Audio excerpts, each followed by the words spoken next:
আসসালামু আলাইকুম। আজকে আপনাদের সঙ্গে আমার শাশুড়ি মায়ের হাতের খুবই একটি সিম্পল রান্না শেয়ার করব, কিন্তু খেতে এটা অনেক বেশি মজা, অনেক বেশি সুস্বাদু। আর গরম ধোয়া ওঠা এক প্লেট ভাতের সঙ্গে যদি এরকম একটা তরকারি থাকে তাহলে তো খেতে অনবদ্য, কোনো কথাই নেই।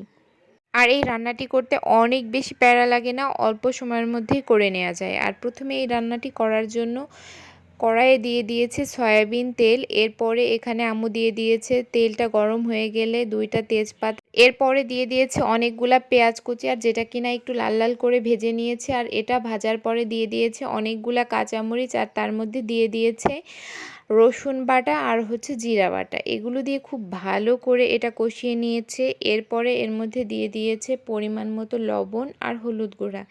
এগুলো দিয়ে আরও খুব ভালো করে কষিয়ে নিতে হবে। আর এইটা যেন একটু পুড়ে না যায় তার জন্য সামান্য একটু পানি দিয়ে দিয়েছে, যাতে করে মশলাটা খুব ভালো করে একদম কষানো হয়।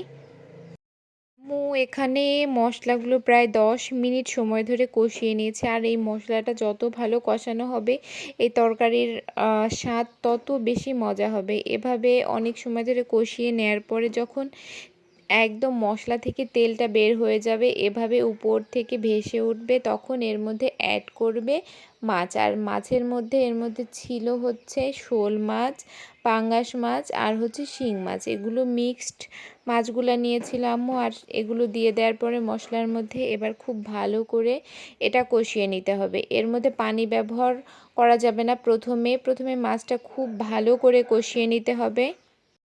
আর এরপরে ঝালের জন্য আম্মু এখানে শুকনা মরিচের গুঁড়া ব্যবহার করছে। মোটামুটি এই তরকারিটা একটু ঝাল ঝাল হলে খেতে অনেক বেশি মজা লাগে, যার কারণে ঝালের পরিমাণটা একটু বেশি দেয়া হয়েছে।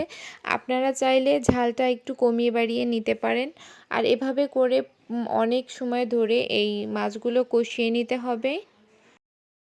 এবার কষানোর জন্য সামান্য একটু আম্মু পানি ব্যবহার করলো।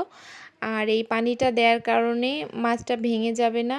একটু আলতো হাতে এটা নাড়তে হবে, বেশি জোরে নাড়াচাড়া করলে দেখা যাবে মাছগুলো ভেঙে যাবে। যেহেতু মাছগুলো না ভেজে কষিয়ে রান্না করা হচ্ছে, তার কারণে একটু আপনাদের সাবধানতার সঙ্গে এই মাছটা রান্না করে নিতে হবে। এবার আগে যেই কষানোর জন্য পানিটা দিয়েছিল সেই পানিটা টেনে যাওয়ার পরে আম্মু এখানে মাছের ঝোলের জন্য পানি দিয়ে দিল পরিমাণ মতো। এবার ঝোলের সঙ্গে মাছগুলো খুব ভালো করে মিশিয়ে নিবে। এবার ঝোলটা খুব ভালো করে ফুটিয়ে নিতে হবে। আর দেখতেই পাচ্ছেন আম্মুর হাতের এই তরকারির কালারটা কতটা সুন্দর হয়েছে, কতটা লোভনীয়, মাশাআল্লাহ। এবার এই ঝোলটা যখন খুব ভালো করে ফুটে গিয়েছে, এবার আম্মু আগের থেকে ভাজা জিরার গুঁড়া রেডি করে রেখেছিল। এবার উপর দিয়ে সেই জিরার গুঁড়াগুলো দিয়ে দিল। এবার জিরার গুঁড়ার সঙ্গে সব কিছু খুব ভালো করে এটা মিশিয়ে 2 থেকে 3 মিনিট ফুটিয়ে নিয়ে নিলেই এই মজাদার একদম সিম্পল মাছের রেসিপিটি তৈরি হয়ে যাবে।